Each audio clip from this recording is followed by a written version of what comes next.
Hola a todos, en la cápsula de hoy vamos a ver condensadores, que también se conocen como capacitores.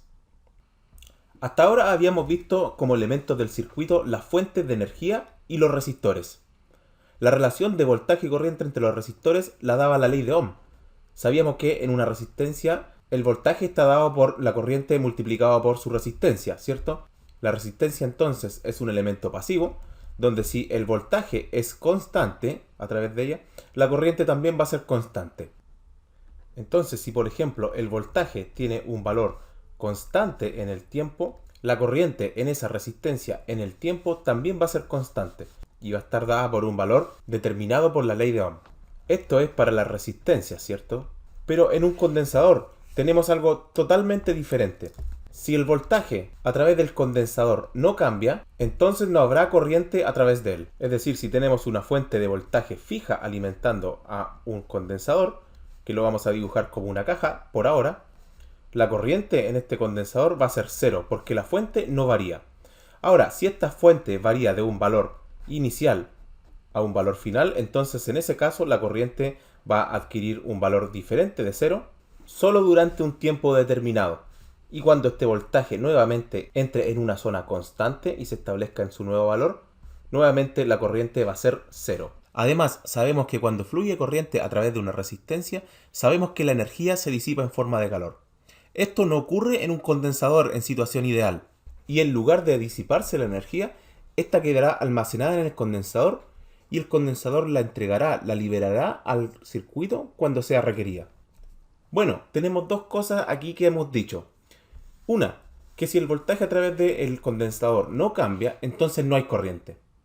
Después dijimos que un condensador ideal no disipa energía en forma de calor, como lo hacía la resistencia, sino que al contrario, cuando pase corriente por el condensador, este va a almacenar energía y la va a liberar en algún momento adecuado cuando sea necesario en la red. Entonces son dos cosas nuevas. Nos hace pensar de que los condensadores son elementos completamente diferentes a la resistencia. Y eso es verdad. Son diferentes desde cómo están construidas a cómo funcionan cuando están en los circuitos. Por lo tanto, en este video vamos a ver paso a paso cómo funciona un condensador, en qué consiste, cuáles son sus características y qué ocurre en un circuito cuando los incorporamos. El primer paso para entender qué es un condensador es saber qué es un campo eléctrico.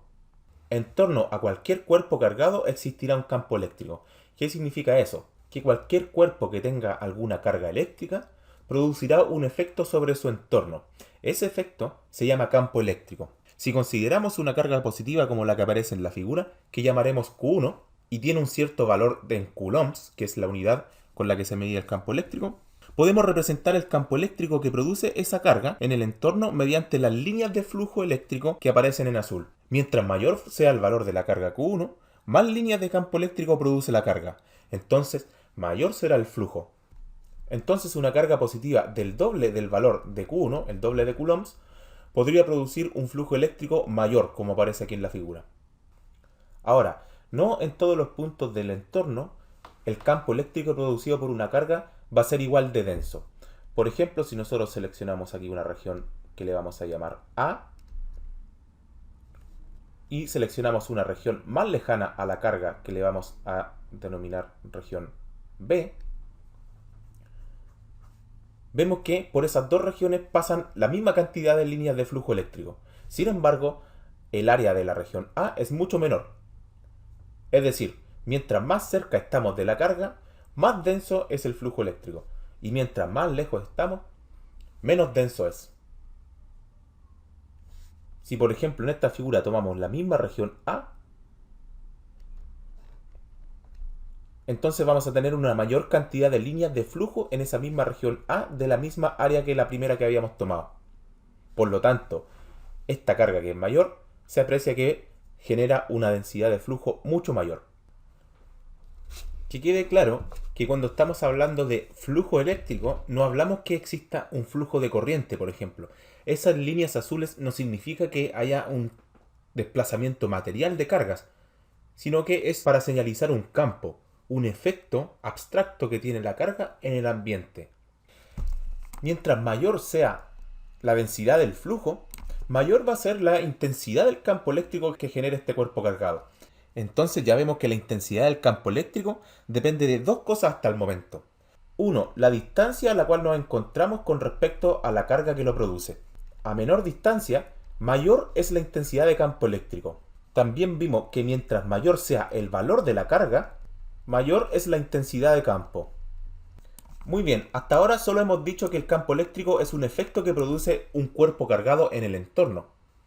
También vimos que este campo eléctrico iba a tener una cierta densidad de su flujo y que a menor distancia que nos encontremos de la carga que lo produce, mayor va a ser la intensidad de campo eléctrico, pues la intensidad del campo eléctrico es mayor cuando mayor es su densidad.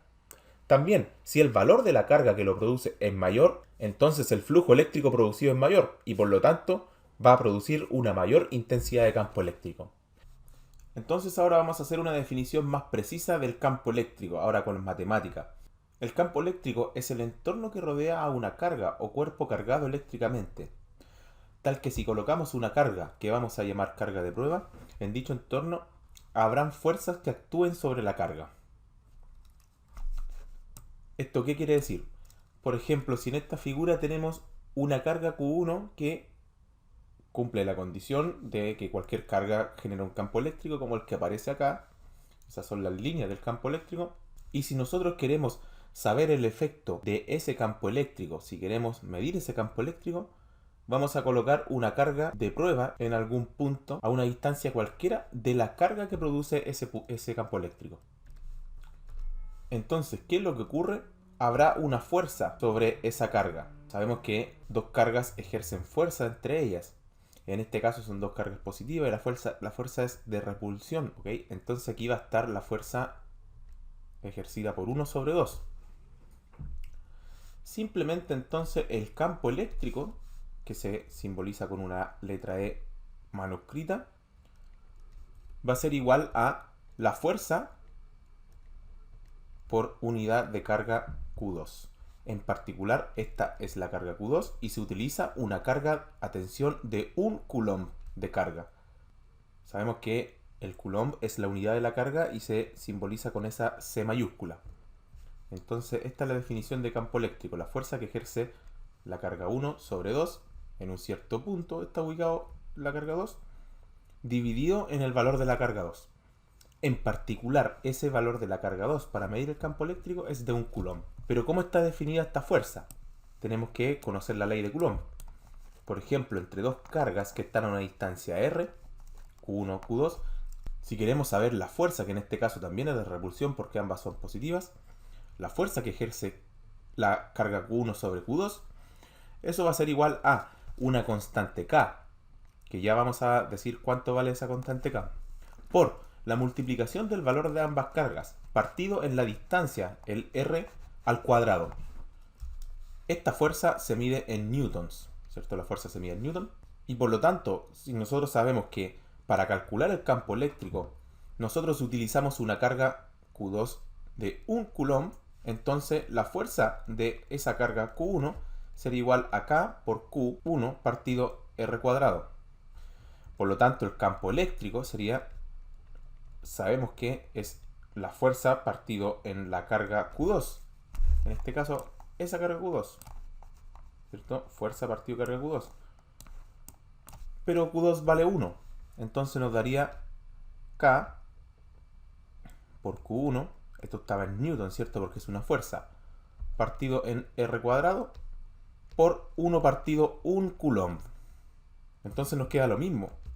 Pero el campo eléctrico queda la constante K por la carga que lo produce, partido la distancia del punto donde yo quiero medir el campo eléctrico, y se mide en newtons partido en coulomb, es decir, es fuerza por unidad de carga sobre la que se aplica la fuerza. Esto es el campo eléctrico. Es un efecto que va a producir una carga que lo origina sobre algún punto del espacio. Se manifiesta como una fuerza por unidad de carga, y para medirlo se suele utilizar una carga Q2 de valor 1 coulomb. Y ahí se cumple que, como esa fuerza definida por la ley de Coulomb está dado por esa ecuación, si nosotros reemplazamos el valor de Q2 como 1 coulomb, nos resulta eso para la fuerza, y para el campo eléctrico reemplazamos Q2 y tenemos que es lo mismo, pero medido en Newton partido en Coulomb. Entonces esta es la fórmula del campo eléctrico producido por una carga Q1. Vemos que mientras más grande es la carga que lo produce, mayor va a ser el campo eléctrico porque está en el numerador. Mientras mayor sea la distancia en el punto donde estamos midiendo el campo eléctrico, menor será la intensidad de campo eléctrico. La constante K depende del medio. Y esa constante K vale 9 por 10 elevado a 9 newton metro cuadrado partido en Coulomb cuadrado.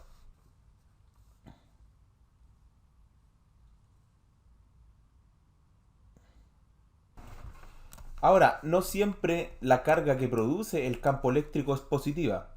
Hay veces que es negativa. Vamos a ver cómo se comportan las líneas del campo eléctrico para los diferentes valores de carga. Las líneas del flujo eléctrico se extienden desde un cuerpo positivamente cargado hacia un cuerpo negativamente cargado. Siempre se extienden o terminan perpendiculares a las superficies cargadas y nunca se cruzan. Observe que las líneas del flujo eléctrico siguen el camino más directo posible hacia la carga. Esto es porque las líneas de flujo intentan hacer la trayectoria más corta, el menor trabajo eléctrico en llegar de una carga hacia la otra. Nótese que si tenemos dos cargas del mismo signo, su efecto va a ser de repulsión. Por lo tanto, las líneas del flujo se repelen como aparece acá, en este ejemplo que aparecen dos cargas positivas. Eso es más o menos el efecto de la línea del flujo. Hasta ahora hemos analizado el campo eléctrico producido por cargas puntuales, aisladas. Pero este análisis se puede efectuar sobre cualquier superficie cargada de cualquier forma o tamaño.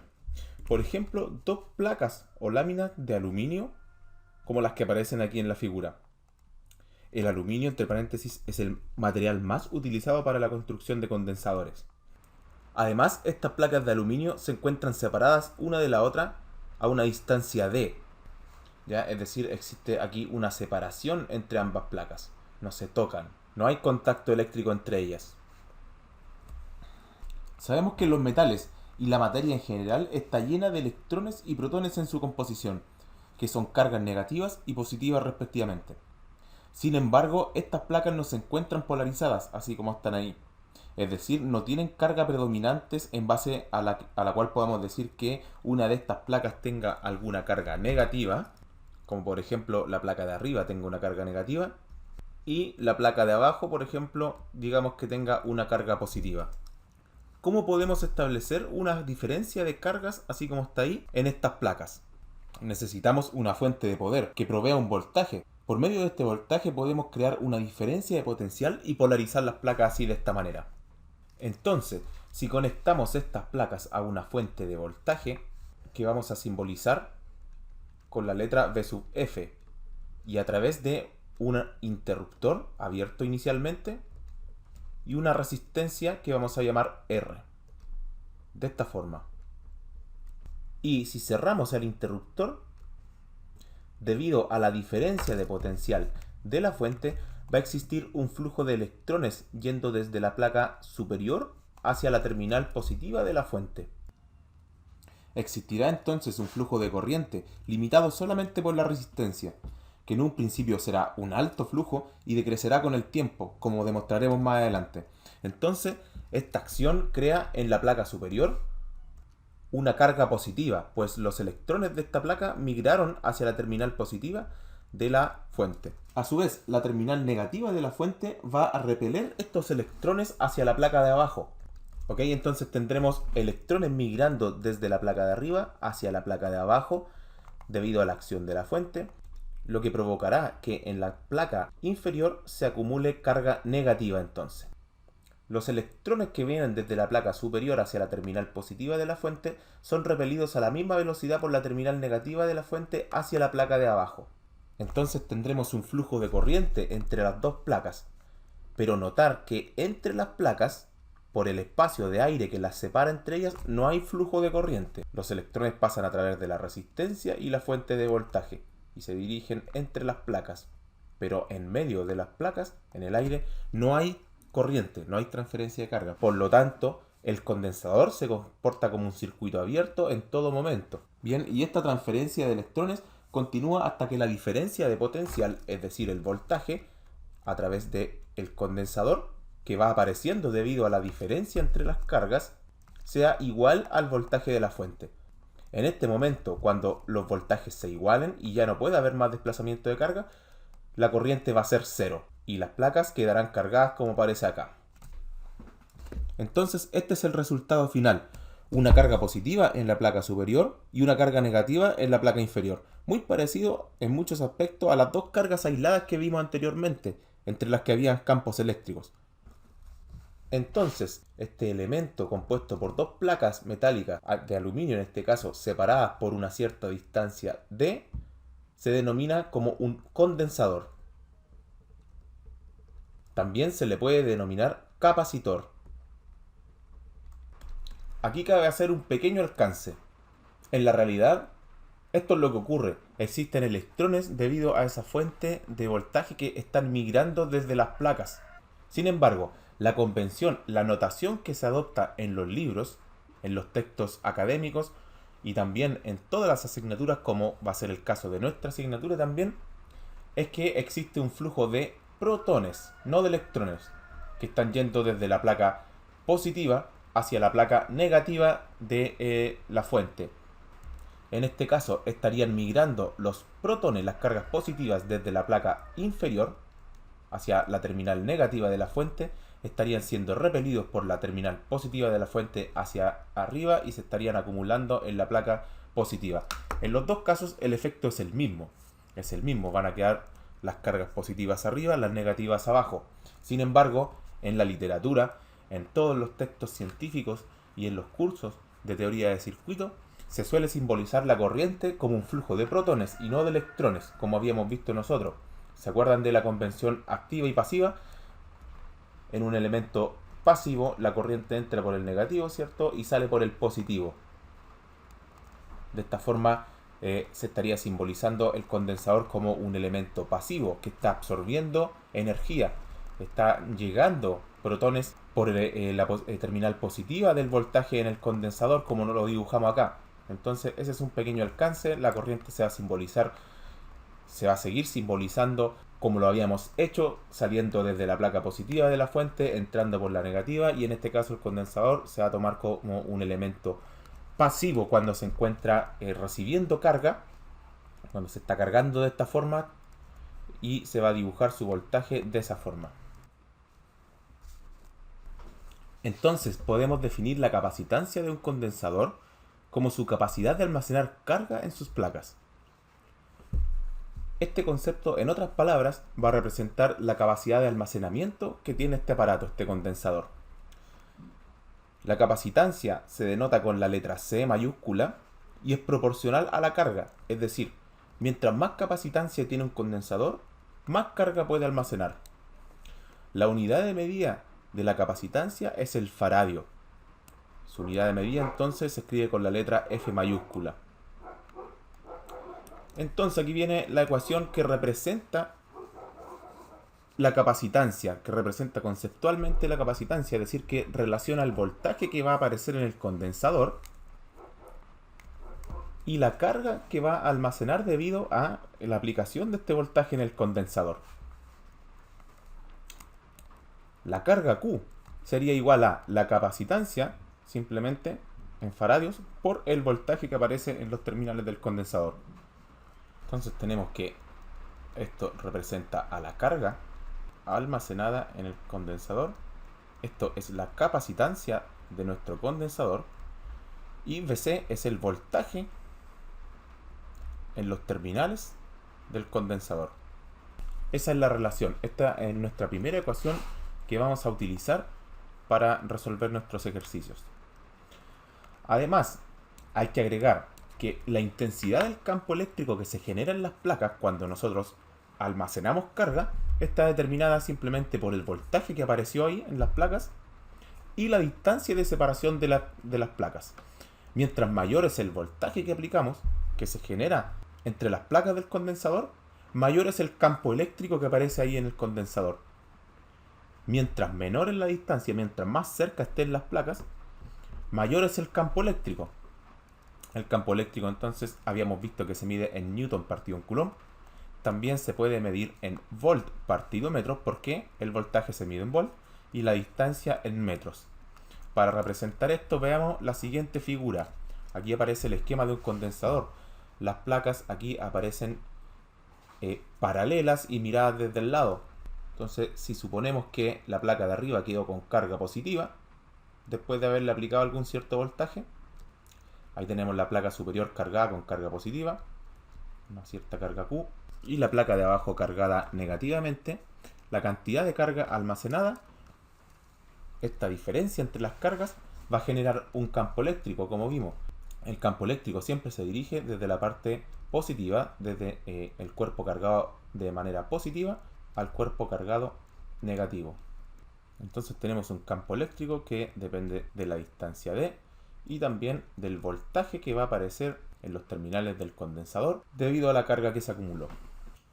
Ejercicios. 1. Dice que si 120 por 10 elevado a 15 electrones se depositan en la placa negativa de un condensador debido a que fue aplicado un voltaje de 80 volts a este condensador en sus terminales, entonces determine la capacidad del condensador. Bien, para desarrollar esto tenemos que tener en cuenta que la carga almacenada en un condensador va a estar dada por su capacidad por el voltaje aplicado. Aquí nos están diciendo que 120 por 10 elevado a 15 electrones se almacenan en la placa negativa del condensador. Entonces, como dato, un coulomb de carga equivale a 6,242 por 10 elevado a 18 electrones. Esa cantidad de electrones hacen un coulomb de carga. Entonces, ¿qué tenemos? Para convertir la carga a coulombs, tenemos que multiplicar esos 120 por 10 elevado a 15 electrones, diciendo que un coulomb son 6.242 por 10 elevado a 18 electrones. Entonces ahí tenemos una equivalencia entre la cantidad de electrones y un coulomb de carga, porque sabemos que la carga se mide en coulomb. Entonces se cancelan los electrones y esto nos queda 19.2 milicoulomb, es decir, 19.2 por 10 elevado a menos 3 coulomb de carga. Y reemplazamos en la fórmula. Despejamos la capacidad, la podemos encontrar como la carga dividido el voltaje aplicado. Despejamos la ecuación de acá arriba. Reemplazamos y nos queda 19.2 por 10 elevado a menos 3 de carga, coulomb de carga, partido en 80 volts que son aplicados al condensador. Eso nos resulta 240 microfaradios.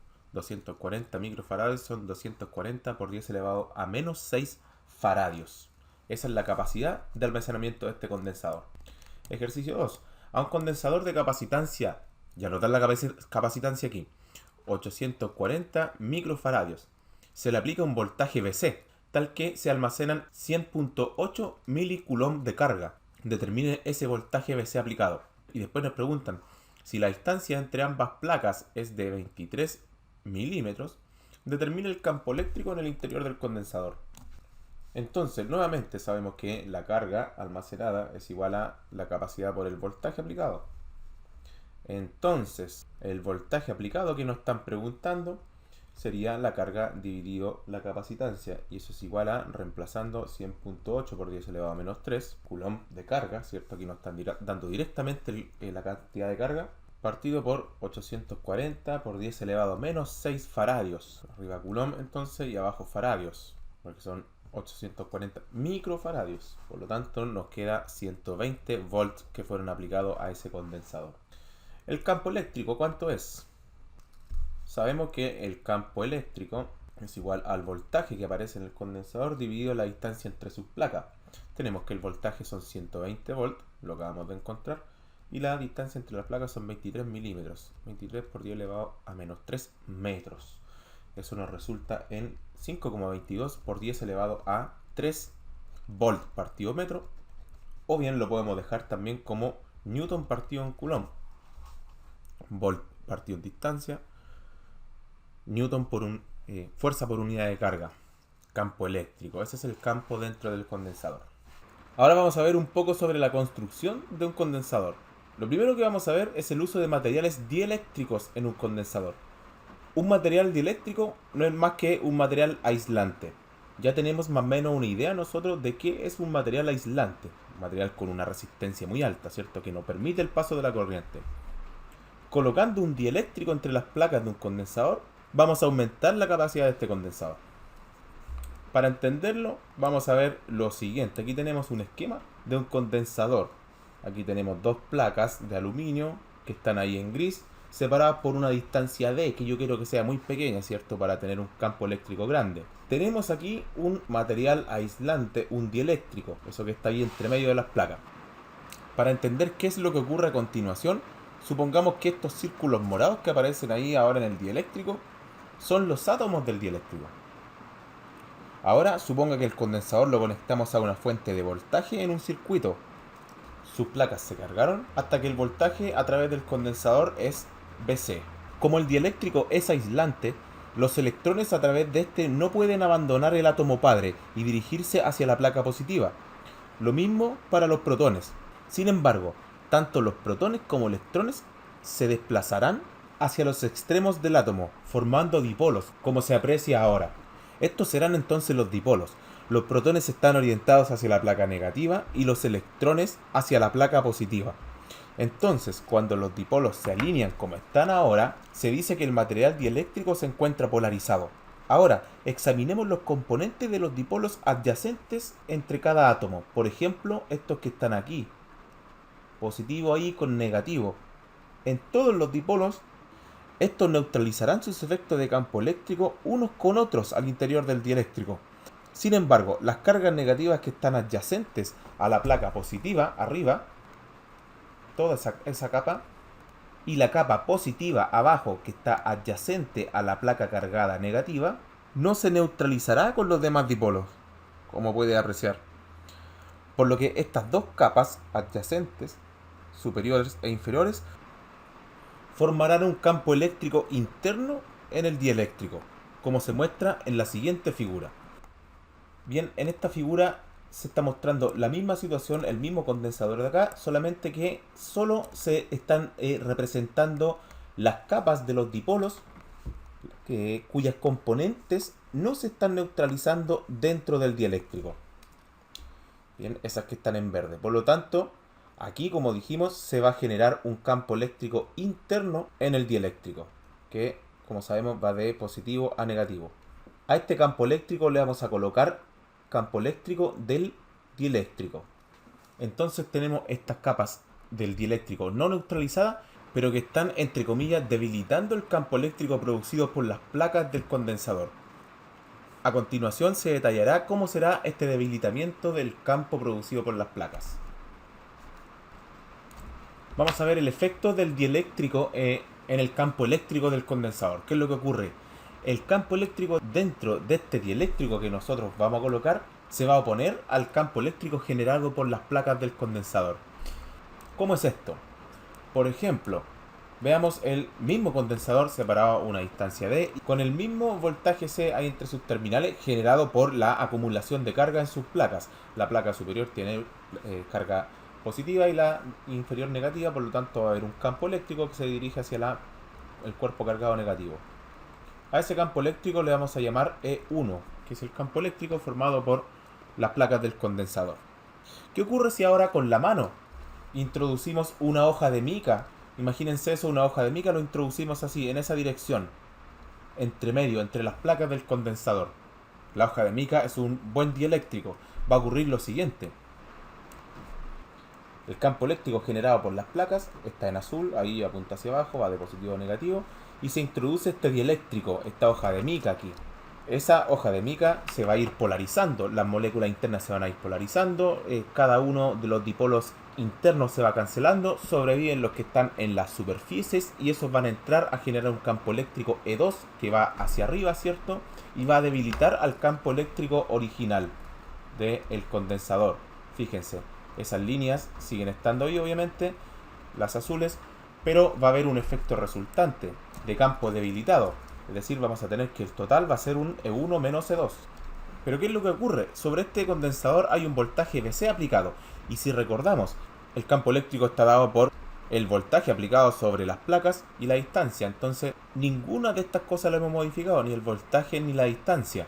Por lo tanto, el campo eléctrico se tiene que mantener igual. Para mantener la intensidad del campo eléctrico igual, dado que lo estamos debilitando, entonces se deben depositar mayor cantidad de cargas sobre este condensador. La fuente va a tener que depositar más cantidad de carga. Este condensador va a acumular más carga y por lo tanto se dice que la capacitancia va a ser mayor porque está almacenando mayor cantidad de carga al mismo voltaje. ¿Cómo representamos matemáticamente el efecto de incorporar un dieléctrico entre las placas de un condensador para aumentar su capacitancia? Para ello, vamos a introducir el concepto de permitividad. Aquí en la figura estamos viendo un condensador. Tenemos sus dos placas, arriba y abajo, y entre medio un dieléctrico. También estamos mostrando aquí una fuente V sub F de voltaje y una resistencia R. Esta fuente V sub F va a energizar el condensador. Cuando nosotros conectemos esta fuente, entonces va a empezar a circular una corriente debido al desplazamiento de los electrones entre las placas del condensador. Recordar que la corriente no fluye entre medio de las placas del condensador, sino que ese desplazamiento de electrones se lleva a cabo entre los conductores, la fuente y la resistencia. No hay cargas entre medio. Además está el dieléctrico. El dieléctrico tiene una alta resistencia. Bien, esta corriente va a circular hasta que la carga se almacene completamente en las placas y este condensador entonces adquiera un voltaje V sub C. Si bien el dieléctrico no debe permitir el paso de la corriente, pues es un buen aislante, el dieléctrico sí debe permitir la formación de un campo eléctrico dentro de él. Porque vimos que mientras mayor la intensidad del campo eléctrico dentro del dieléctrico, este campo eléctrico interno va a debilitar el campo eléctrico creado por las placas. Por lo que, para mantener el campo eléctrico definido por el voltaje V sub C, la fuente de tensión va a tener que depositar más carga en el condensador, para así establecer ese campo eléctrico que requiere este voltaje. Bien, entonces necesitamos un buen campo eléctrico dentro del dieléctrico. Ahora, la permitividad mide la facilidad con la que un material, entre comillas, permite establecer un campo eléctrico dentro de él. Y la permitividad de un material se simboliza con la letra epsilon y está dado por epsilon sub r por epsilon sub 0, donde epsilon sub r es la permitividad relativa de un material y epsilon sub 0 es la permitividad del vacío, que tiene un valor de 8.85 por 10 elevado a menos 12 farads partido metros.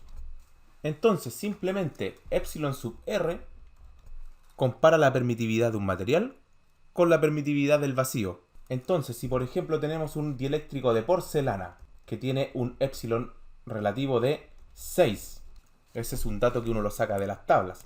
Igual que la permitividad del vacío, es un dato fijo, conocido. La permitividad entonces de este dieléctrico hecho de porcelana va a ser igual a 6.0 por la permitividad del vacío.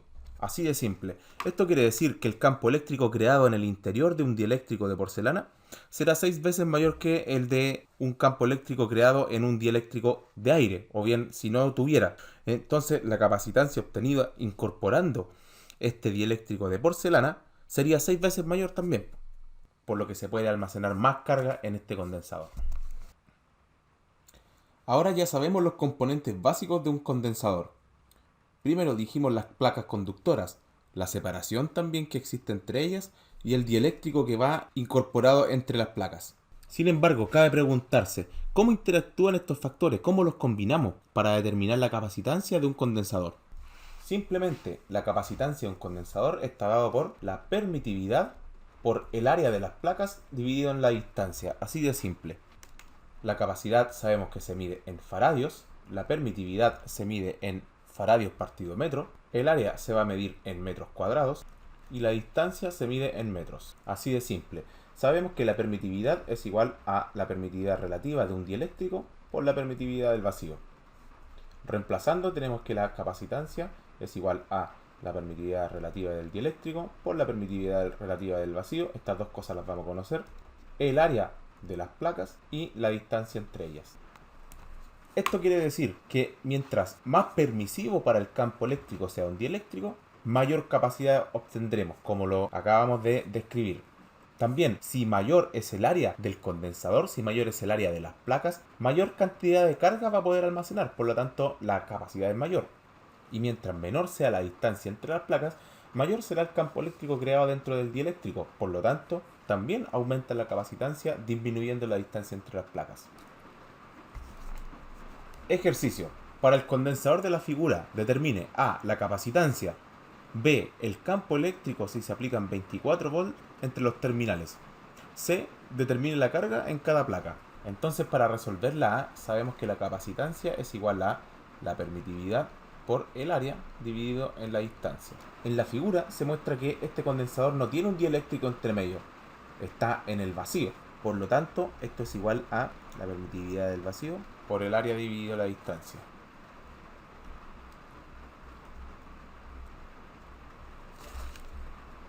La permitividad por el área.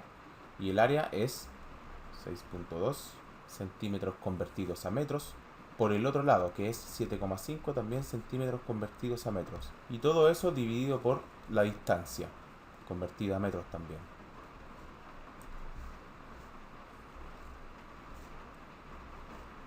Nos queda lo siguiente: 5,14 por 10 elevado a menos 11 faradios, que es lo mismo que 51.4 picofaradios.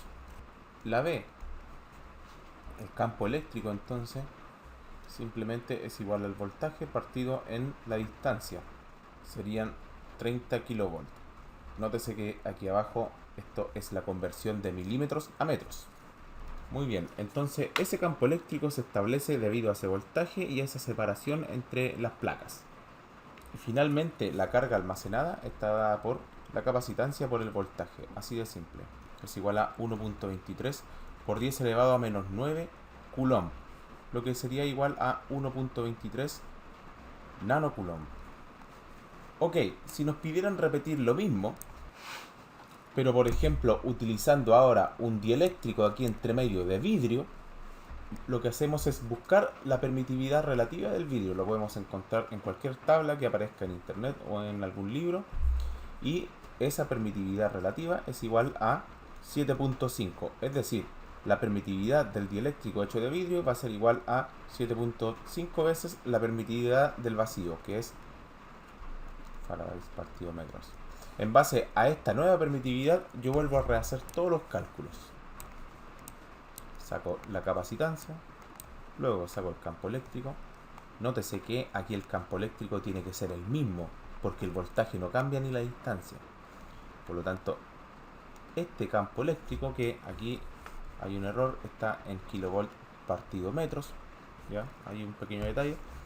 Y luego, debido a que esa capacitancia varió, yo voy a mantener el voltaje obviamente y voy a obtener otro nivel de carga. Eso ha sido todo. Se deja ahí a los alumnos que realicen ese ejercicio de cambiar la permitividad relativa porque se utiliza un nuevo dieléctrico. Y eso ha sido todo el video por hoy.